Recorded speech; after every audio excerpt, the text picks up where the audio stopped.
Imagine standing by the ocean. The waves rise and fall. And no matter how hard you try, you cannot command them to stay still. This is life. This is the dance of our relationships.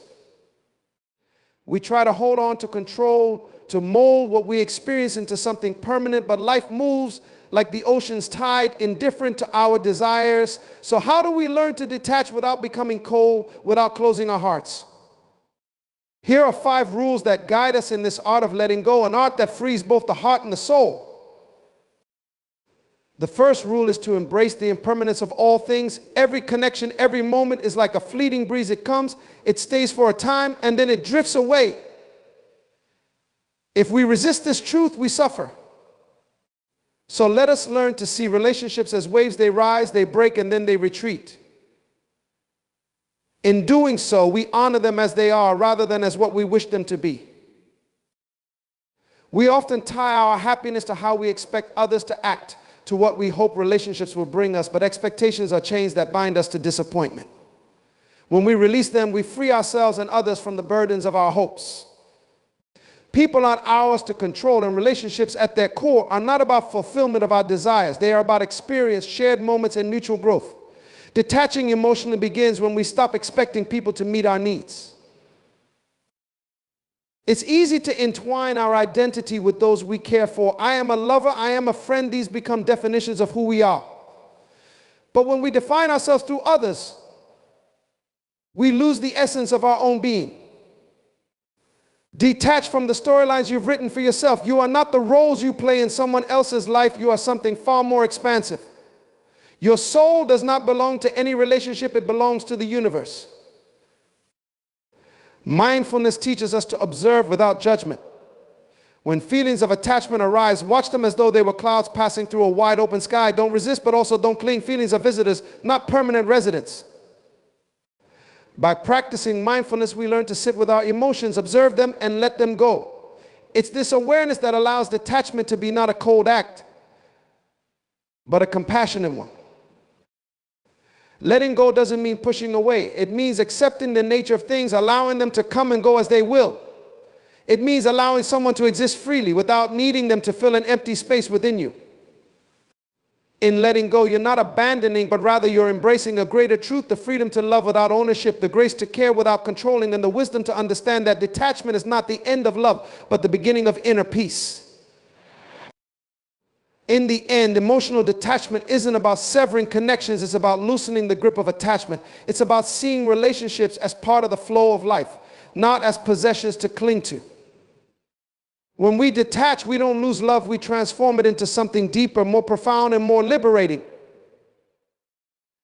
Like the waves of the ocean, we learn to flow, to let go, and to embrace the freedom that comes from understanding that nothing and no one can truly be held forever. Imagine for a moment that you are holding a handful of sand. The tighter you squeeze, the more it slips through your fingers. No matter how desperately you try to keep it, the sand continues to fall away grain by grain. This is the nature of life, of relationships, of every experience we encounter. Everything we touch, every person we meet, every feeling we hold is transient like the sand. To resist this truth is to invite suffering into our hearts.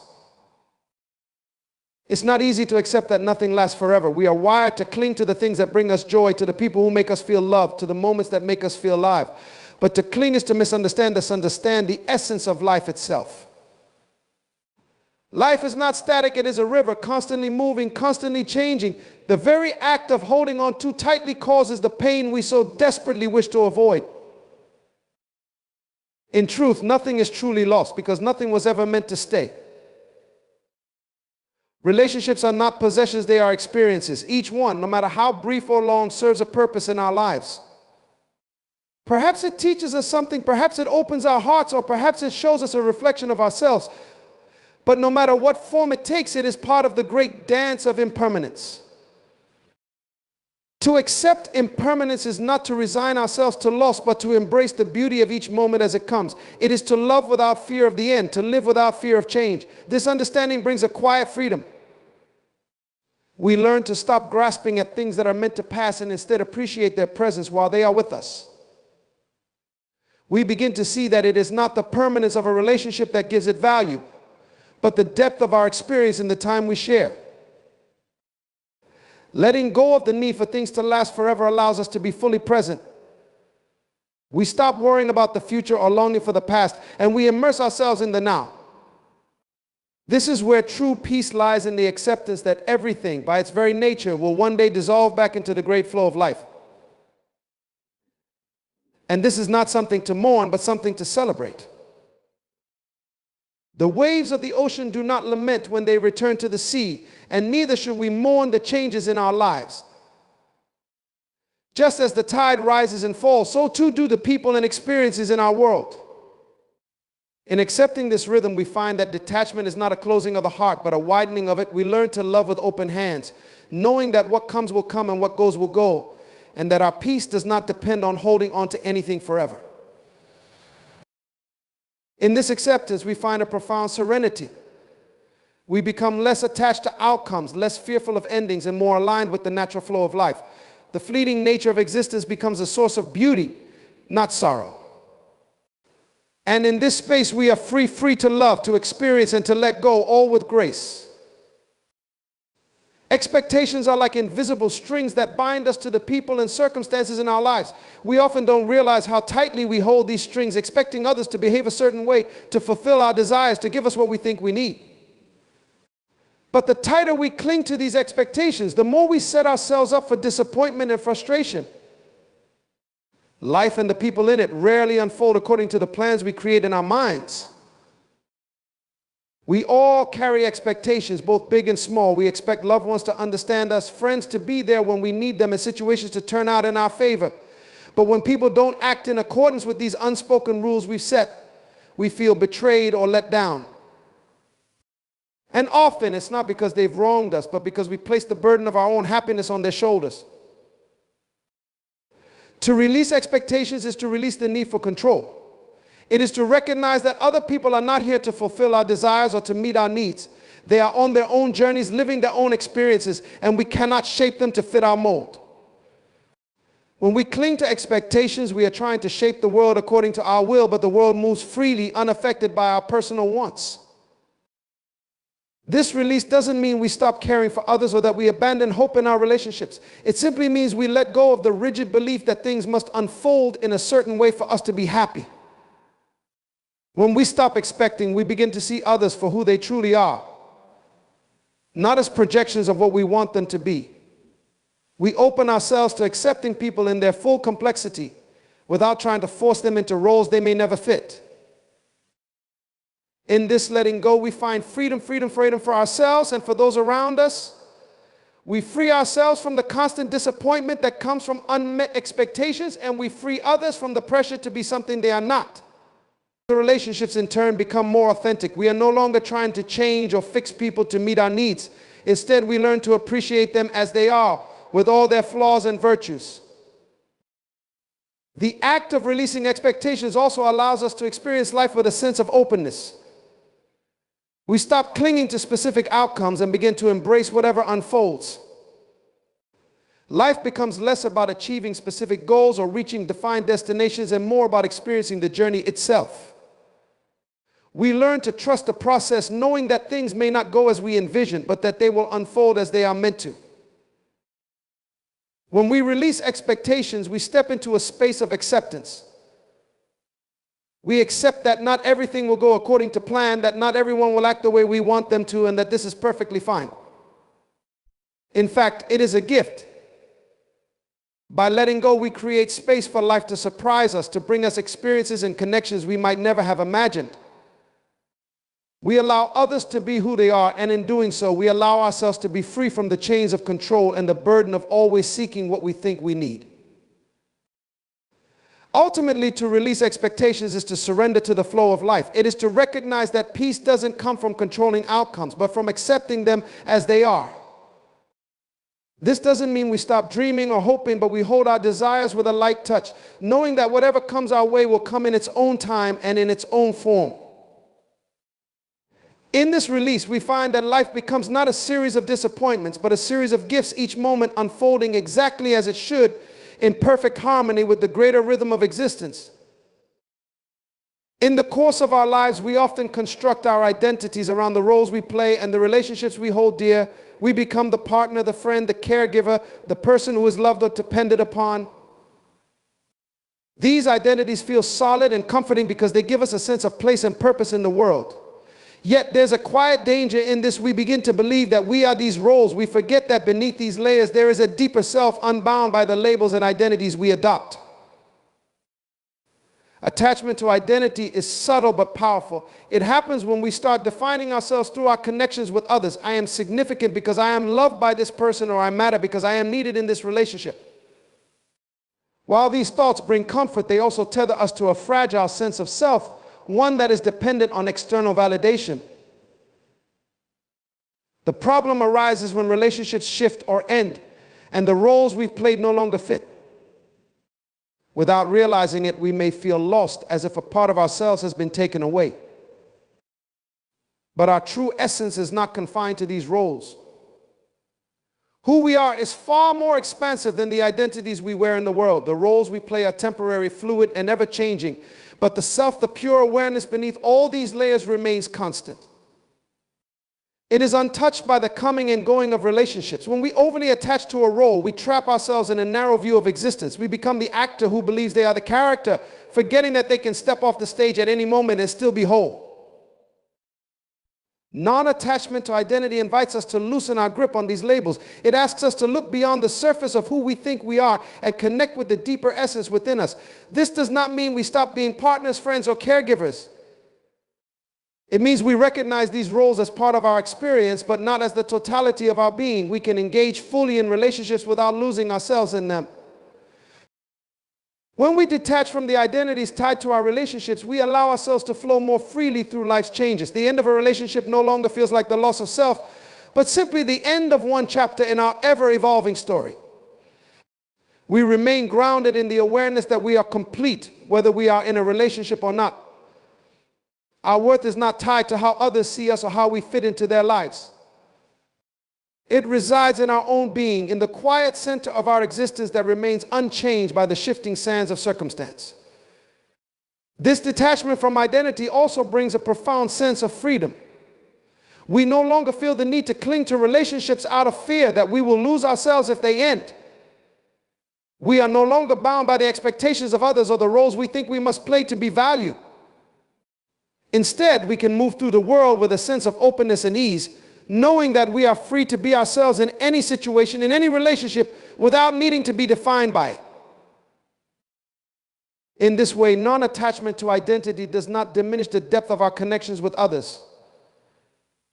On the contrary, it enhances them.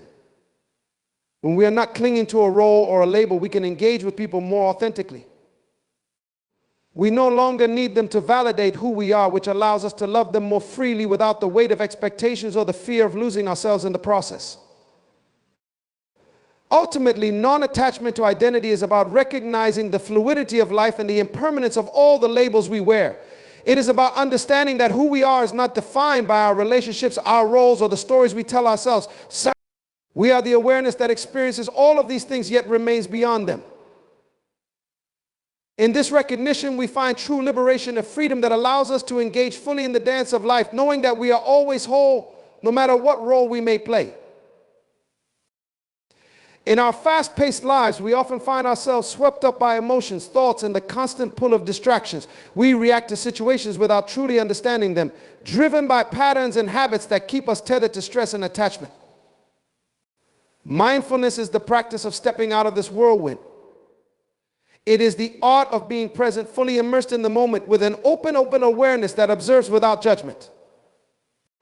By practicing mindfulness, we cultivate a deeper connection with ourselves and the world, allowing us to detach from the noise and find clarity in the midst of chaos. Mindfulness teaches us to observe our emotions as they arise without getting lost in them. Imagine your mind as a vast, clear sky and your emotions as passing clouds. They come and go, constantly shifting and changing, but the sky itself remains untouched. When we practice mindfulness, we begin to understand that our thoughts and feelings are not permanent. They are transient, like those clouds, and they don't define who we are. In moments of emotional turbulence, mindfulness allows us to pause, to watch the emotion without becoming overwhelmed by it. Often we become so entangled with our emotions that they shape our actions and reactions and reactions. When someone hurts us, we may immediately react in anger or retreat into sadness, believing that these feelings are the only truth. But mindfulness creates a space between the emotion and the reaction. It allows us to witness our feelings without immediately acting on them. We can observe the anger or sadness rising within us, acknowledge it, and then choose how to respond rather than reacting impulsively. This simple act of observation, of witnessing our emotions without judgment, shifts us from being controlled by our feelings to being in control of them. We begin to understand that emotions, like all things, are temporary. They are waves in the ocean of our consciousness, and if we don't cling to them or resist them, they will eventually pass. Mindfulness helps us recognize that just because we feel something intensely in a moment, it doesn't mean it will last forever. Through this practice, we also come to understand that many of the stories we tell ourselves are just that, stories. The mind has a tendency to spin narratives around our experiences, often amplifying our fears, worries, or desires. For example, a single moment of conflict with someone can lead us to create an entire narrative about how they don't care about us or how we are unworthy of love. These stories are often untrue, yet they shape how we feel and act. Mindfulness brings us back to the present, grounding us in the reality of what is actually happening rather than the mind's interpretation of it. By staying present, we begin to see things as they truly are, without the distortions of past wounds or future anxieties. And when we practice mindfulness, we learn to observe our thoughts and emotions without getting pulled into their web. We notice when we're holding on to something too tightly, whether it's a painful memory or an expectation of how things should be. This awareness allows us to gently release the grip, to let go of the need to control or fix everything, and to simply be with what is. Mindfulness doesn't require us to suppress or deny our emotions. In fact, it encourages us to feel them fully, but with a sense of curiosity and compassion. When we experience sadness or anger, mindfulness invites us to sit with those feelings, to explore them without trying to change or avoid them.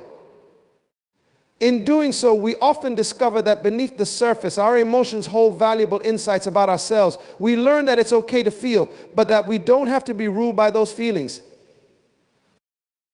Moreover, mindfulness extends beyond our internal world to how we engage with others. It teaches us to be fully present in our interactions, listening deeply and responding with awareness rather than reacting out of habit or expectation. When we are mindful in relationships, we can meet people where they are without projecting our own fears or desires onto them. We can approach each moment with openness, allowing space for genuine connection to emerge. The beauty of mindfulness lies in its simplicity. It's not about achieving some higher state or becoming detached from life. It's about fully engaging with life as it is. Whether we are washing dishes, having a conversation, or sitting in silence, mindfulness invites us to bring our full attention to the moment. It's in these small, everyday acts of presence that we begin to transform how we relate to ourselves and the world around us. In practicing mindfulness, we gradually develop the ability to step back from the constant chatter of the mind. We learn to live with a sense of ease, moving through life with greater clarity and calm. We no longer feel the need to cling to every passing emotional thought because we understand that we are not defined by them. In this space of awareness, we find a profound sense of freedom that comes from simply being present, moment to moment, without attachment or resistance. There is a quiet strength in knowing that at our core, we are whole and complete on our own. It is a realization that goes beyond mere independence or self-reliance. It touches on the deeper understanding that our sense of peace, contentment, and fulfillment does not need to be tethered to anyone else.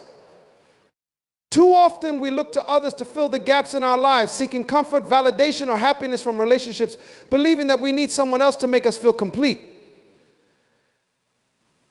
But true self-sufficiency is the recognition that everything we seek already exists within us. To cultivate self-sufficiency is not about rejecting the importance of relationships or isolating ourselves from others.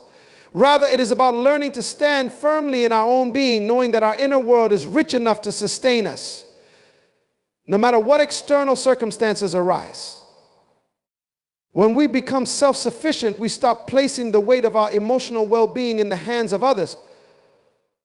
We understand that while relationships can bring joy, connection, and growth, they are not the source of our inner peace. This process of cultivating self-sufficiency begins with the quiet work of turning inward. It is about recognizing that much of our emotional dependence on others stems from a fear of being alone or from a belief that we are incomplete without someone else. When we place too much of our emotional energy on others, we inadvertently give them control over our happiness. If they behave in ways that meet our expectations, we feel secure. If they don't, we feel abandoned or unworthy. This emotional dependence keeps us in a constant state of vulnerability, always waiting for others to validate our sense of self. To become self-sufficient, we must learn to fill our own cup. This means discovering the practices, thoughts, and activities that nourish us from within. It means cultivating a deep relationship with ourselves where we understand and appreciate our own company. We begin to see that the love and attention we often seek from others is something we can give to ourselves. When we engage in this process of self-care and self-awareness, we slowly realize that we are more than enough, that we do not need anyone else to complete us. Self-sufficiency is not about shutting down emotionally or closing ourselves off to others. It's about finding a balance where we can share our lives with others without becoming emotionally dependent on them. We learn to enjoy companionship, but we no longer need it to feel whole. Relationships become a source of joy, not a crutch for our insecurities. We can be alone without feeling lonely because we are connected to the deeper parts of ourselves. As we grow more self-sufficient, we begin to see that the source of our happiness is internal, not external. We stop seeking validation from the outside world and start valuing our own opinions, our own presence, and our own company. This doesn't mean we stop caring about others or their perspectives, but it means we no longer allow their opinions or actions to define our worth. Our sense of self becomes grounded, unshakable, because it is rooted within us rather than dependent on the fluctuating tides of others' behavior. In cultivating self-sufficiency, we also develop emotional resilience. Life is unpredictable and relationships are impermanent, but when we know that we can rely on ourselves, we are less shaken by the changes and challenges that come our way. We understand that while people may come and go, we will always have ourselves to lean on. This inner strength allows us to navigate the ups and downs of life with grace and confidence. Self-sufficiency does not mean we never ask for help or that we do not need others. It is about recognizing that while others can support us, they are not responsible for our happiness. We take ownership of our emotional well-being, knowing that we have the tools to nurture ourselves no matter what happens. This sense of inner resourcefulness creates a foundation of stability that no external relationship can provide. In relationships, this self-sufficiency allows us to love more freely and fully. When we are not emotionally dependent on others, we can love them without the need to control or possess. We are not constantly seeking reassurance or validation because we already know our worth. This kind of love is liberating. It is love that is given freely without the burden of expectation or neediness. And in turn, we allow others to love us without feeling the pressure to fulfill roles they may not be capable of filling. Ultimately, cultivating self-sufficiency is about reclaiming our power. It is about realizing that we are enough as we are and that our happiness does not hinge on someone else's presence or approval. When we cultivate this inner strength, we become unshakable, able to navigate the world with a sense of peace and fulfillment that comes from within. We understand that while relationships can enrich our lives, they do not define us. We are whole, always, whether we are with others or standing alone. In a world that often equates solitude with loneliness, we sometimes forget the profound gifts that come with being alone. Solitude is not something to fear or avoid, but something to embrace as a necessary space for growth, reflection, and renewal. When we allow ourselves to sit in the quiet of our own presence, we discover aspects of ourselves that are often overshadowed by the noise and distractions of daily life. Solitude is not about isolation, it is about reconnecting with the core of who we are, apart from the roles and expectations imposed by the outside world. There is a subtle power in being comfortable with our own company. In solitude, we are given the opportunity to truly listen to the thoughts and emotions that arise when there is no one else around to distract us. This is where clarity emerges. The layers of external influence fall away, and what remains is an unfiltered reflection of ourselves. It is in these moments that we begin to understand our true nature, not the version shaped by the needs or desires of others, but the essence of who we are when no one else is watching. Solitude provides the space for healing. In the quiet, we can process our emotions, reflect on our experiences, and come to terms with the parts of ourselves that need attention. In a world that encourages constant interaction, we rarely have the chance to sit with our feelings and let them unfold naturally. In solitude, there is no pressure to rush the process. We can be patient with ourselves, allowing the wounds of the past to surface and heal without distraction or suppression. It is in this space that we come to understand that healing doesn't come from others, but from within. To embrace solitude is to embrace the fullness of our own existence. We often look to others to fill the empty spaces within us, believing that companionship is the antidote to our loneliness. But solitude teaches us that we are not empty, we are whole. The quiet moments spent alone are not voids to be filled, but sacred opportunities to deepen our connection with ourselves. In this space, we realize that our worth does not depend on being in a relationship or surrounded by others. We are enough just as we are in our solitude. Embracing solitude also shifts our relationship with time. When we are alone, the pace of life slows down. We are no longer caught in the rush of social obligations or external demands. Instead, we can move at our own rhythm, giving ourselves the time and space to engage in activities that nourish our spirit. Whether it's reading, meditating, walking in nature, or simply sitting in silence, these solitary moments become acts of self-care, grounding us in the present and reminding us of the richness of life when we are fully present with ourselves. Many fear solitude because they associate it with loneliness, but these two states are not the same. Loneliness is the longing for connection, the feeling of being cut off from others. Solitude, on the other hand, is a conscious choice to be alone, to embrace the stillness and quiet as a means of connecting more deeply with oneself. In solitude, we find that we are never truly alone, for we are always in the company of our own thoughts, our own breath, and the vastness of our inner world. By embracing solitude, we also cultivate a deeper sense of self-reliance. We learn that we don't need to rely on others for validation, comfort, or fulfillment. These things come from within. When we are comfortable in solitude, we are less likely to seek out relationships or distractions for the wrong reasons. We no longer need to fill the silence with meaningless chatter or surround ourselves with people just to avoid being alone. Instead, we engage with the world from a place of inner completeness, knowing that our solitude is a source of strength, not a weakness. In time, we come to cherish the moments of solitude as essential to our well-being. We realize that solitude is where we recharge, where we reconnect with our true selves, and where we find the inspiration to engage with the world in a more meaningful way.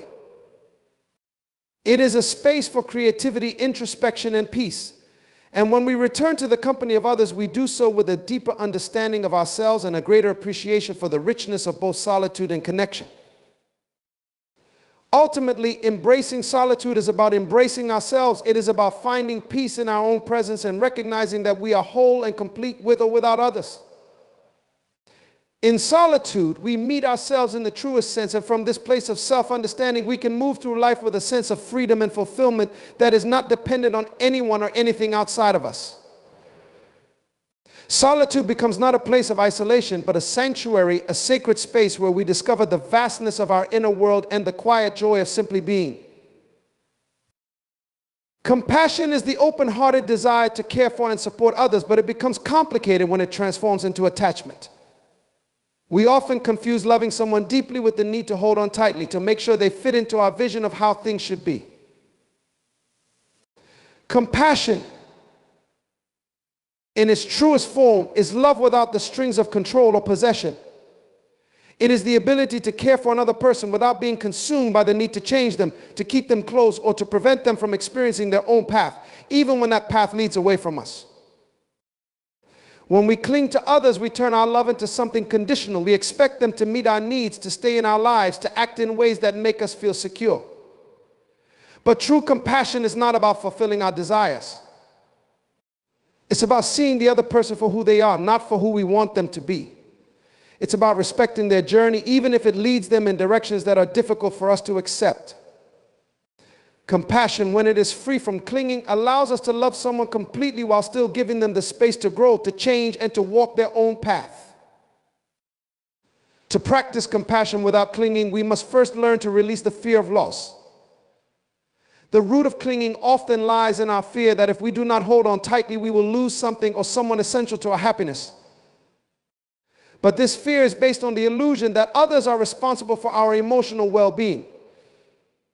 When we are compassionate without clinging, we understand that love is not about possession or control, it is about freedom. We can offer our love and support without expecting anything in return, and in doing so, we create space for authentic connection to flourish. This kind of compassion requires a deep trust in the unfolding of life. It asks us to believe that even when people move in and out of our lives, even when things do not go according to our hopes, there is still a deeper order at work. We can care deeply for others while also accepting that their lives and choices are not ours to control.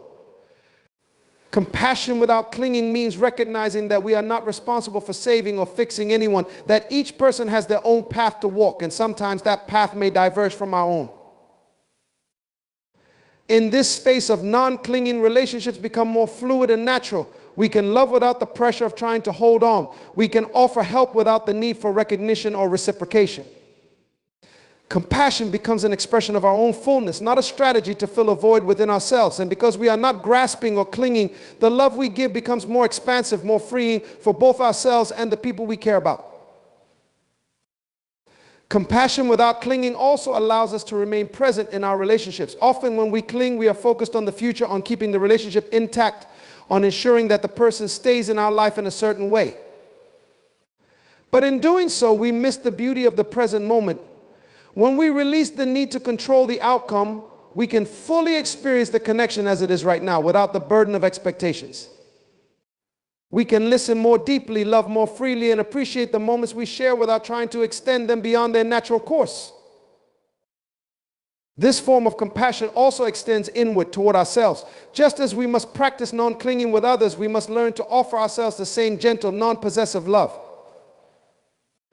Often we hold on to rigid ideas about who we should be, clinging to an image of ourselves that no longer serves us. Compassion without clinging means allowing ourselves the space to grow, to make mistakes, and to change without judgment or harsh self-criticism. It means embracing our own journey with the same care and openness that we offer to others. Ultimately, compassion without clinging leads to a deeper sense of freedom and peace. It frees us from the constant struggle to hold on to things or people, allowing us to experience life and relationships with greater fluidity and ease. We learn that love is not about possessing or controlling, but about letting go and trusting that what is meant to be will unfold in its own time. In this freedom, our compassion becomes more genuine, more expansive, and more profound, enriching both our own lives and the lives of those we touch. Letting go is one of the most challenging and liberating experiences in life. It's an art that requires us to release our grip on what we think should be and open ourselves to the flow of what is. At its core, letting go is an act of trust, trusting that life is unfolding exactly as it should, even when it doesn't align with our desires or expectations. It's the recognition that holding on too tightly to people, outcomes, or situations only creates tension and suffering, while letting go brings a sense of peace and freedom. We often cling to things because we believe they define us, or because we fear that without them we will be left incomplete or lost. But the truth is, nothing outside of ourselves can ever provide us with lasting fulfillment. Letting go is about realizing that our sense of self and happiness does not depend on external circumstances, about acknowledging that life is in a constant state of change, and that trying to resist this natural flow only leads to frustration and disappointment. The art of letting go begins with acceptance. We must first accept that life is impermanent, that people and situations come and go, and that change is inevitable. Once we accept this, we can stop resisting the inevitable and start flowing with it. Letting go doesn't mean we stop caring or that we become detached from life. It means we stop clinging to the idea that we can control everything. We understand that life has its own rhythm, and we must learn to dance with it rather than trying to force our own tempo. Often we hold on because we are afraid of what will happen if we let go. We fear the unknown, the emptiness that may follow, or the possibility of loss. But what we fail to see is that by letting go, we make space for something new to emerge. Just as a tree must shed its leaves to make room for new growth, we too must release what no longer serves us in order to allow for new possibilities. In letting go, we create space for healing, growth, and transformation. Letting go also requires us to release our need for control. We tend to believe that if we hold on tightly enough, we can shape outcomes and prevent unwanted changes.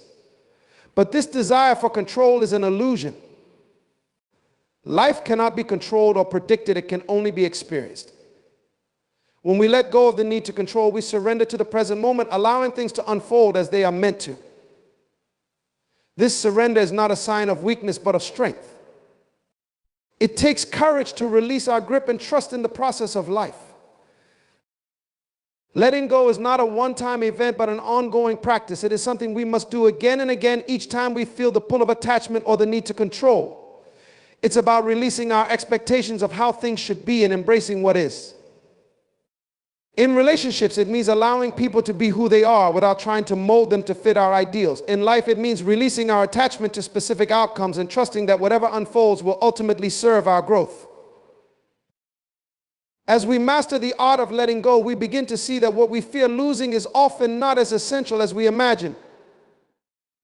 We realize that clinging only creates suffering while letting go brings peace.